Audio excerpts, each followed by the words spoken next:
eh, médico especialista en neurocirugía, terciario, auxiliar. Estamos en la rotación de neurocirugía, el curso de la asignatura de cirugía 2. Vamos a hacer el tema de trastorno del nervio periférico con neurocirugía, ¿no?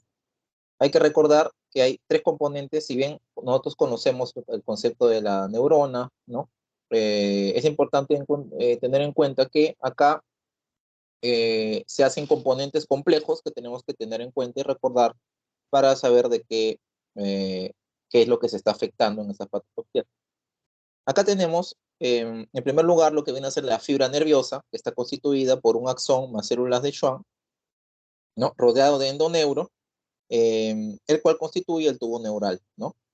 Luego tenemos el fascículo, que es un grupo de fibras rodeadas por perineuro, y el nervio, que es un grupo de fascículos rodeado de epineuro, ¿no? Al final, estos reciben irrigación de un plexo, ¿no? Y básicamente los nervios periféricos, ¿no? Cuando ya están constituidos, como ya dijimos, ¿no? Tienen un proceso de degeneración y regeneración, ¿no? Donde tenemos una degeneración walderiana o secundaria, ¿no? Que básicamente es cuando se desintegra el axón, ¿no? Sin contacto al cuerpo neuronal y se destruye la mielina, que es fagocitada, ¿no? A nivel distal, y luego la degeneración primaria, que es retrograde proximal a la lesión. Tenemos que la contraparte de estos procesos de degeneración es la regeneración, ¿no? La cual empieza generalmente después de haberse dado algún tipo de afectación del nervio, en una lesión que empieza a las 3 a 4 semanas, ¿no? Y puede demorar más en muchas situaciones, ¿no? Cuando la lesión es leve, ¿no? Generalmente el tubo neural queda íntegro, se ocupa por las células de Schwann, ¿no? Y se producen unos procesos de brote reparativo del muñón axonal que van progresando, pero cuando la lesión es grave, ya se interrumpe el tubo, ¿no? Y los brotes ya se pierden, ¿no? O sea, ya no hay esas pequeñas raíces, esas pequeñas entrelazadas que se dan como para poder cruzarse y poder promover la reintegración, sino que estos ya son extraviados, son perdidos y progresan básicamente a que se forme lo que es el neuroma, ¿no?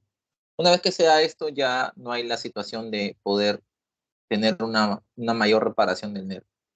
De todas maneras, es importante recordar que en la médula, ¿no? Tenemos lo que es las raíces nerviosas, donde se forma el ganglio, ¿no? Y del ganglio, ¿no? A nivel del agujero de conjunción, ¿sí? El agujero de conjunción son los agujeros espinales laterales, por donde salen básicamente las raíces nerviosas, la parte donde estos ya hacen el egreso.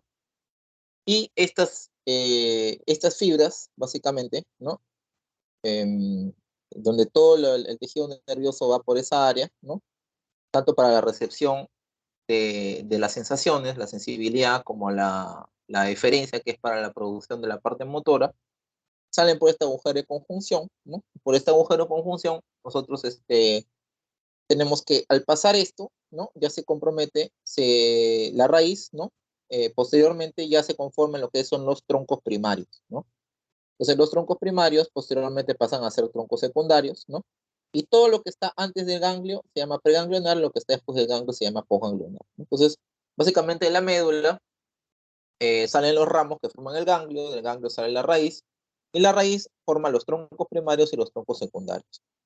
Estos van a estar en la vecinidad de muchas estructuras fibro-osteomusculares, ¿no? Y vasculares incluso, como son los nervios escalenos, ¿no? Como son el hueso clavicular, la arteria subclavia, músculos deltoides, pectorales, etcétera, ¿no? Y también, básicamente, arterias como son la subclavia, ¿no?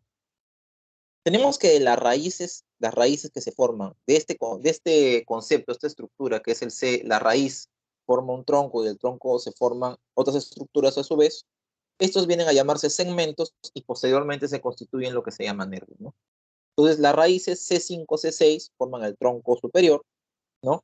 La raíz C7 forma el tronco medio y las raíces C8 y T1 forman el tronco inferior, ¿no?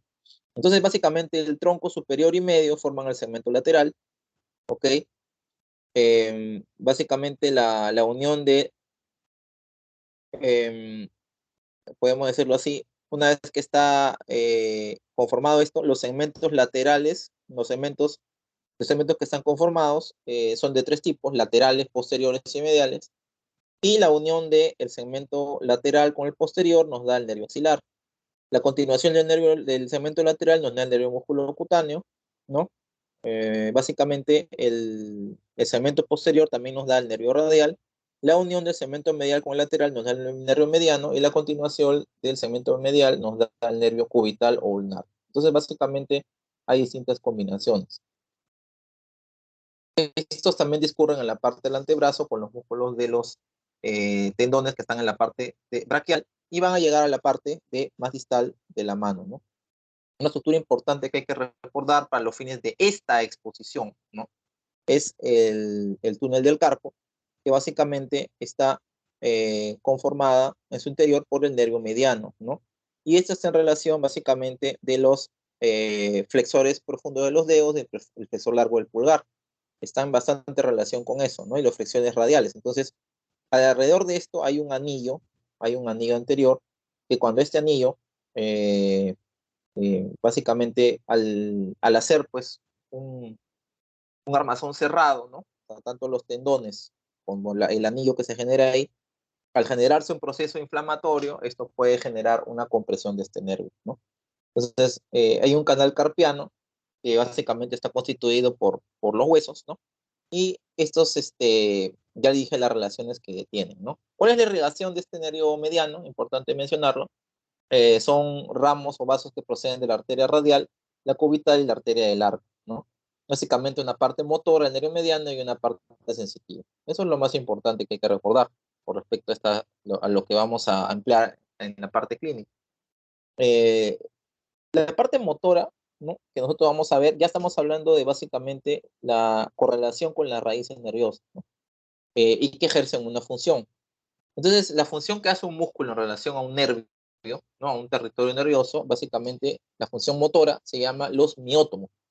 Entonces, tenemos que la raíz C5, cuyo miotoma es el músculo bíceps braquial, tiene la función de flexionar el codo, está determinado por reflejo bicipital y tiene la inervación del músculo cutáneo. El C6, tenemos el músculo, los músculos del carpio radiales largos y cortos, ¿no?, para la extensión de la muñeca, y tenemos la inervación del nervio radial. En el C7 tenemos el músculo tríceps braquial, que tiene que ver con la extensión del codo, los reflejos del tricipital y la inervación hacia el nervio radial. Y el C8, el flexor digital profundo, o de los dedos profundos, que sirve para la flexión de la falange distal del dedo medio, inervado por el mediano. Y el T1, que es el abductor corto de los dedos, que tiene a su función la abducción del dedo meñique y la inervación del ulnar, ¿no? Entonces, básicamente el nervio cubital, ¿no? Entonces, esas son las funciones más importantes motoras. Ahora, en la parte sensitiva tenemos la representación por diagrama de los territorios nerviosos sensitivos, como son los dermátomos. Muy bien. Entonces, de los dermátomos tenemos básicamente algunos, como son el C5, que está a nivel del deltoide superior, el C6 a nivel de la punta del primer dedo, el C7 la punta del tercer dedo, el C8 la punta del quinto dedo, y etcétera, ¿no? Tenemos varios en general. Hay que recordar también que esto se diferencia de la parte autonómica y la parte refleja, ¿no? La lesión traumática del peso braquial, ¿no? Básicamente, como su nombre lo define, ¿no?, es un daño que se da por un traumatismo en este nivel estructural anatómico, ¿no?, a nivel de plexos, de nervios, troncos y ramas, que condicionan manifestaciones clínicas de déficit de función neurológica y otras. La etiología más frecuente de las traumáticas tenemos a las mecánicas, las térmicas, las químicas, postinyecciones.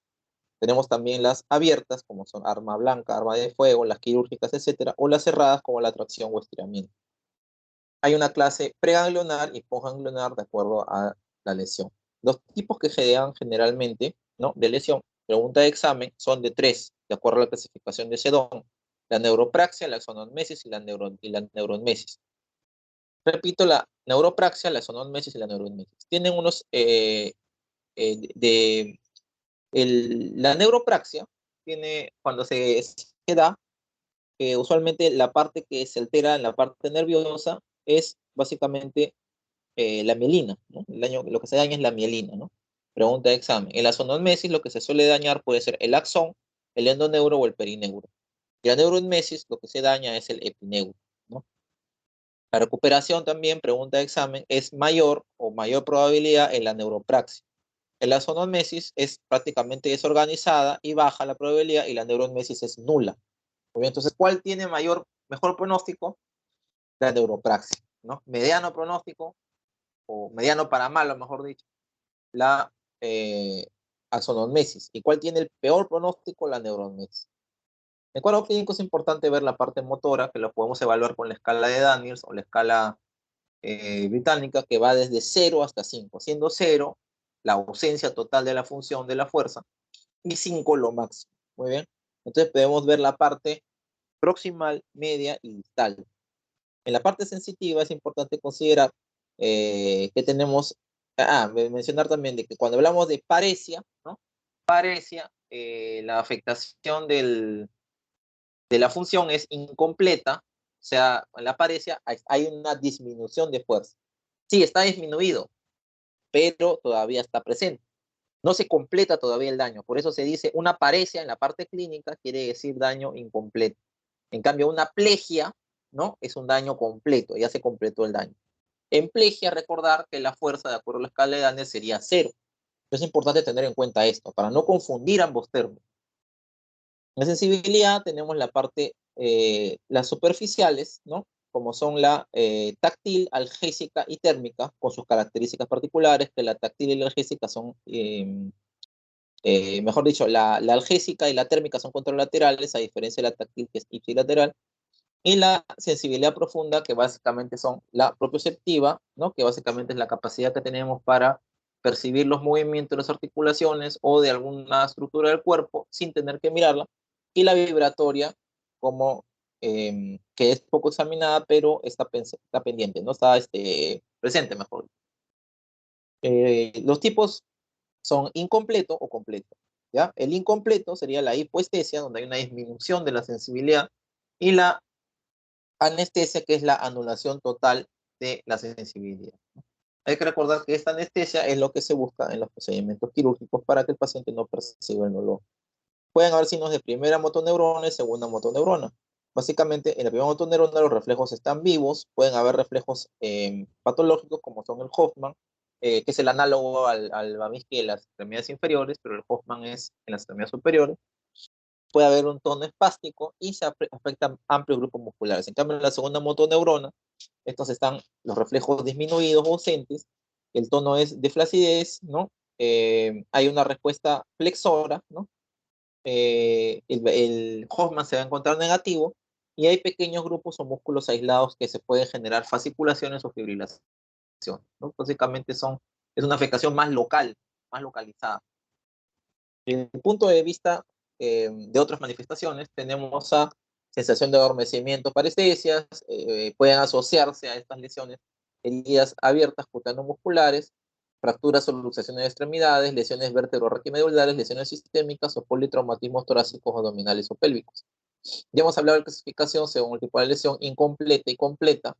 Hay que recordar que cuando la lesión es incompleta hay una mayor chance que tenga de haber alguna recuperación, y en la completa probablemente no la hay. Los exámenes auxiliares, una vez que se produce el daño, tiene que pasar más de 21 días para que podamos solicitar el siguiente examen, que es 2 puntos, la electromiografía y neuroconducción. Si ustedes lo piden, tienen una lesión de nervios, si piden una electromiografía y neuroconducción antes de los 21 días, lo más probable es que salga normal, porque todavía no está representado el tipo de lesión neurológica que se da en la parte nerviosa, ¿no? Esto es una particularidad clínica, ¿no? Que hay, ¿no? Recuerden que la medicina no es exacta, ¿no? No es 1 más 1 igual 2, ¿no? No siempre es así.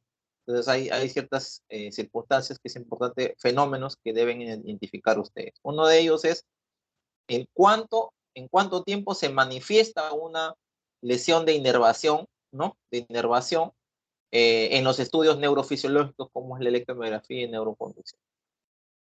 La resonancia magnética de plexo braquial, ¿no? Con neurografía STIR, que es un protocolo que se usa, ¿no? Básicamente se puede hacer en cualquier momento, ¿no? Y podemos visualizar cómo se pueden formar, por ejemplo, en la imagen B que vemos ahí, cómo se forma un hematoma en la parte del lado izquierdo, ¿no? Donde están las flechas. Izquierdo hablo desde el punto de vista del paciente, ¿no? en el lado derecho en todo caso, donde lo ven ustedes, que está justamente en la eminencia donde va a salir los nervios, que básicamente podrían contribuir a C7 de uno, ¿no? Pueden aparecer acá en esta imagen, esa es una imagen coronal, antero-posterior, la B. La A es una imagen axial, ¿no? Vista desde abajo, ¿no? Donde vemos como en la parte de la médula, que es el canal central, hacia el lado izquierdo vemos como hay un hematoma que está afectando la salida del agujero de conjunción, ¿no? Y podemos ver también ausencia de señal de los nervios, ¿no? Más abajo, en punto de vista de donde salen estos a nivel ya del plexo, ¿no? El diagnóstico se hace con el contexto de la anamnesis, la clínica y exámenes auxiliares, ¿no? El antecedente de traumatismo, ¿no?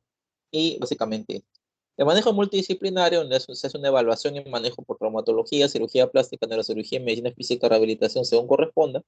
Las indicaciones quirúrgicas de urgencia es cuando la lesión usualmente tiene menor o igual a 8 horas, hay una lesión completa neurológica y el nervio no está en continuidad, la herida está abierta, hay una fractura ósea asociada y la herida es limpia, sin mecanismo de tracción, o sea que no esté muy distante.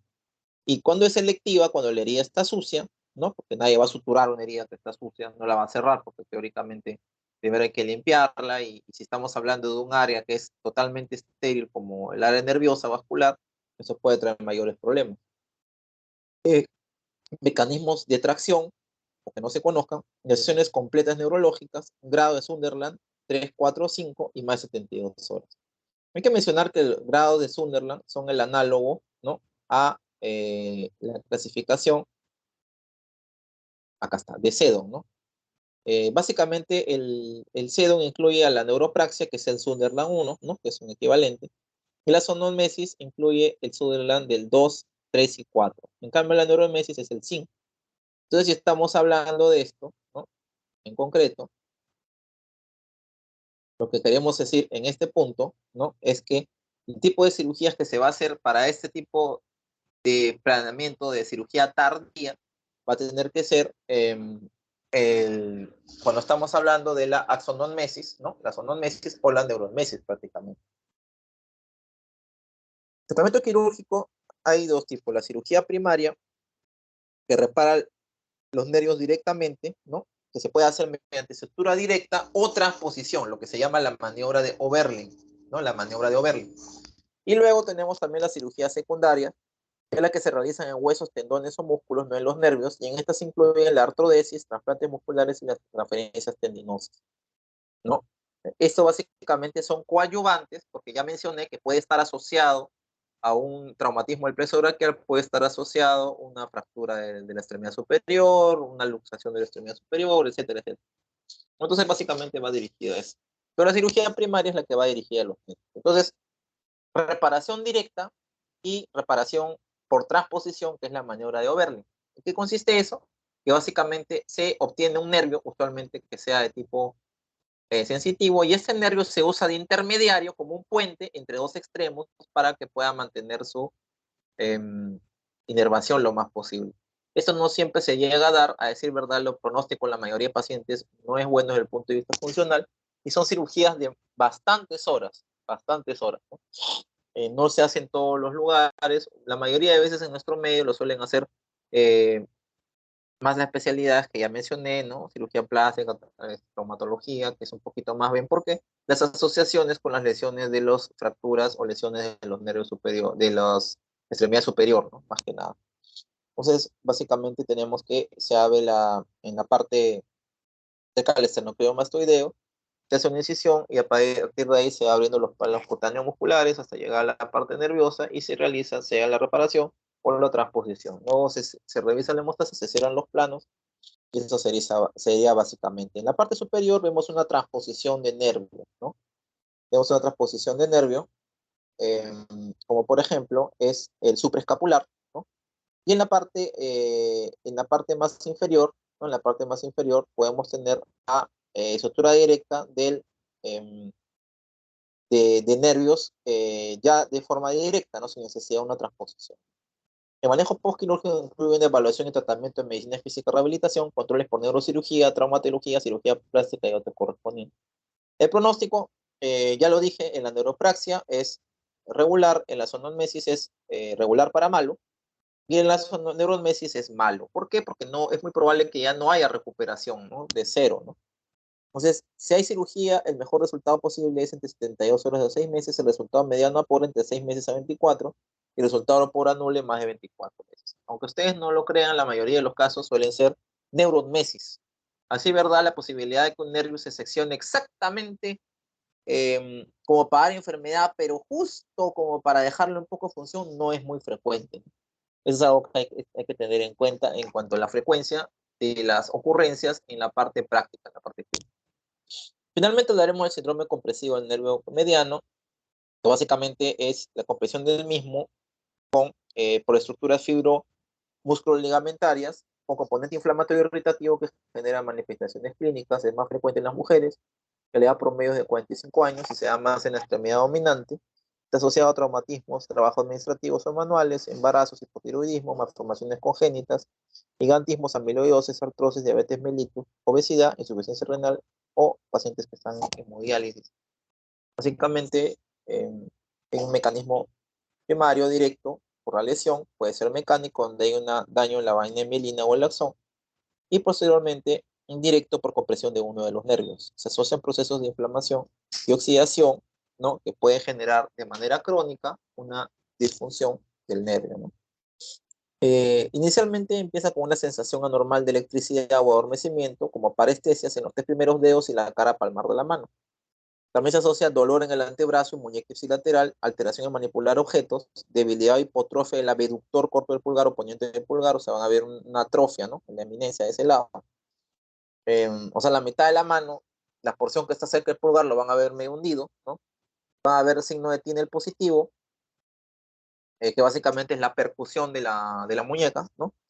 La prueba de discriminación táctil en 2 puntos, ¿no? O el test de monofilamento con una pequeña hebra, ustedes van palpando, tocando si hay diferencia. Y el diagnóstico básicamente se complementa, ¿no? Con exámenes como la electromiografía, la resonancia magnética y otros, ¿no? Esto se da dentro del contexto del cuadro clínico y los exámenes auxiliares. Por la electromiografía, que es el examen más importante acá, ¿no? Tenemos que puede haber una afectación leve, moderada o severa del nervio. Cuando tenemos una afectación leve y los síntomas son menores de 3 meses, ¿no? Generalmente no hay debilidad muscular y trastorno de sensibilidad, básicamente las molestias son dolor. En el moderado, usualmente se correlaciona con que es más de 3 meses, hay una alteración en la parte sensitiva y motora parcial, y en el severo ya hay un déficit motor y sensitivo parcial con la atrofia de la eminencia tenar y la alteración donde ya se ve el daño, la afectación en la electromiografía. El tratamiento médico inicialmente es con analgésicos como los AINES, el ketoprofeno, ibuprofeno, naproxeno y clofenaco, y opioides como el tramadol y el tapentadol, porque el dolor suele ser bastante molesto y puede ser de grado alto. Antineuríticos como la gabapentina, la pregabalina, etcétera, coadyuvantes como los corticoides, la prednisona, la dexametasona, complejo B, etcétera, y por supuesto tiene que recibir el paciente medicina física y rehabilitación. El planteamiento quirúrgico se da cuando hay las siguientes indicaciones: hay parestesias refractarias, dolor refractario analgésico de procedimientos de medicina física y rehabilitación, y déficit motor sensitivo evidenciado también por la electromiografía. El tratamiento quirúrgico incluye la descompresión abierta, fibromusculo ligamentario, el nervio mediano, que es lo más frecuente, o la misma cirugía, pero desde el punto de vista endoscópico. Muy bien. Finalmente también está escrito la transposición nerviosa con injerto de nervio mediano, pero esto es mucho menos frecuente porque es más riesgoso. Puede perderse la función del nervio solo por intentar hacer una transposición del mismo. Únicamente en la parte de la muñeca del antebrazo se hace una incisión, se abre la parte cutáneo muscular, una vez ahí se separan las fibras y se quita el componente inflamatorio removiéndolo y se deja libre el nervio para cerrarlo los planos de manera correspondiente. En la parte endoscópica la única diferencia son los instrumentos y el canal de trabajo endoscópico por el que se hace, ¿no? Por fuera de eso no hay mayor diferencia ni en los resultados, ni en los, eh, ni en los, ni en la efectividad. Pero sí se considera que para las reoperaciones es más probable que sea mejor hacer la cirugía abierta. Porque acá hay una particularidad, ¿no? El manejo postquirúrgico se hace con neurocirugía y traumatología en sus controles, manejo por física y rehabilitación, y la particularidad que la recidiva es alta. Muchos pacientes se vuelven a operar de eso múltiples veces, 2, 3 veces. ¿Por qué? Porque el grado de mejoría no siempre es el mejor en estos casos. El éxito aproximado es 45% y con respecto a la reinserción laboral, porque muchos pacientes trabajan usando las manos, como muchos, ¿no? La reinserción aproximadamente en un mes. Pero básicamente en esto se resumen estos dos tipos de patologías. Bueno, eso sería todo de mi parte. ¿Alguna pregunta, alguna duda?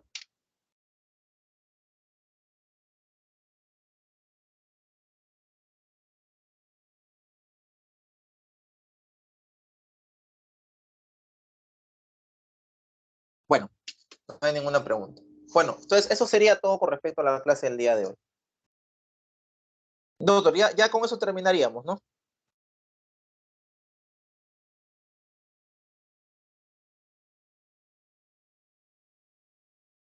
Sí, Sí, sí, doctor, son los dos Sí, doctor. temas.